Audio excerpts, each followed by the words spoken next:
If you've ever seen clips from the recent Deadlock tournaments, you've probably seen how many active items are flying around all the time.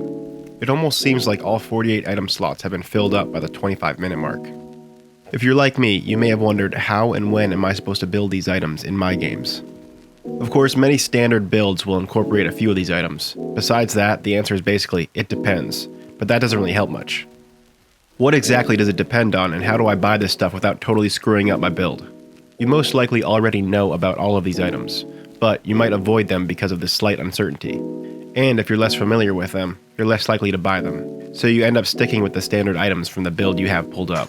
The goal of this video is to convince you to buy these situational items more often, to complement your own team and counter the enemies, and ultimately help you win games. This is a quick guide on how to build active items. In this framework, there are 5 primary considerations that help you determine what actives you build and when you build them. These considerations can be presented as the following questions. What are the enemy team's strengths? What are your team's weaknesses? What is your role? Are you ahead or behind? And how do these items fit into your build? I'll start by discussing the most important consideration, the enemy team's strengths. This may sound pretty obvious, but every active item directly counters a certain hero archetype. They are put in the game for that exact reason, to add adaptability to every match. Spellcasters are countered by Silencing Glyph and Curse. Mobility heroes are countered by Slowing Hex. Self-heal heroes are countered by Decay. Big AoE damage heroes are countered by Warpstone. The list goes on. Once you identify the biggest threats on the enemy team, you can begin to choose what actives to build. You can start thinking about this before the game even starts. Just look at the enemy team comp and determine what their biggest strengths are. For example, if they have mo&krill, Kelvin, and Abrams, you better pick up Decay. But it also depends on who actually becomes a threat in-game.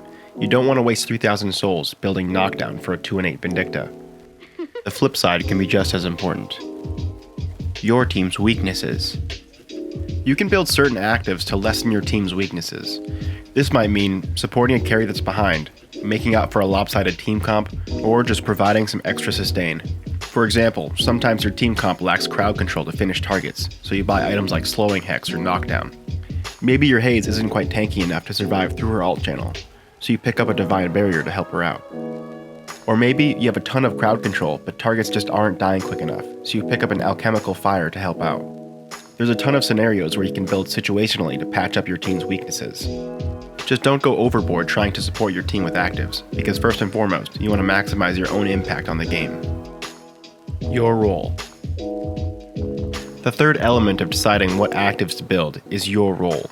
This should determine how much and how early you start building situationally. If you're a carry, you may not stray too far from your standard build until you're online, so to speak. Meaning you already have certain keystone items that enable you to do a ton of damage. If you're playing a support or utility role, you don't have this restriction. Inversely, your goal is to facilitate your carries to do as much damage as possible and keep them alive while doing it. So if you're playing these heroes, you may start building these situational items as early as 5 to 6 minutes into the game. For example, if you're playing Haze, you're probably likely to stick to your standard build until you hit Ricochet Unstoppable. You do this because you don't want to unnecessarily delay such an impactful power spike. You know having those items will win you fights, so you want to get it ASAP, as opposed to someone like Kelvin, who might start situationally itemizing right away. He doesn't have a drastic power spike from single items, and functions much better in a support utility role. And it's not that Kelvin can't be a carry, it's more so that Haze can't really be a support. Unless, might have to theorycraft that a bit. Are you ahead or behind? Whether you're ahead or behind should dictate when you build certain situational items. If you're even or ahead with the enemy team, buying situational items like Slowing Hex or Decay are amazing for pushing the lead and taking over the game. When you're behind, it's a bit more complicated. You don't want to further delay your main build by building extraneous items, but you also may need to stop the enemy's assault on your base. If the enemy team is applying tons of pressure on your walkers and contesting every urn, then you should build these situational items early. You'll need to fight so you don't fall further behind. Alternatively, if you've noticed the enemy team is just farming lanes, maybe pushing a bit but not really grouping to siege down objectives, you can likely stick with your standard build until you're caught up a bit. Essentially, if the enemy team isn't pushing their advantage and forcing fights, don't fight. If you're not fighting, you won't need these situational actives anyway. And if you're behind, you don't want to fight them regardless.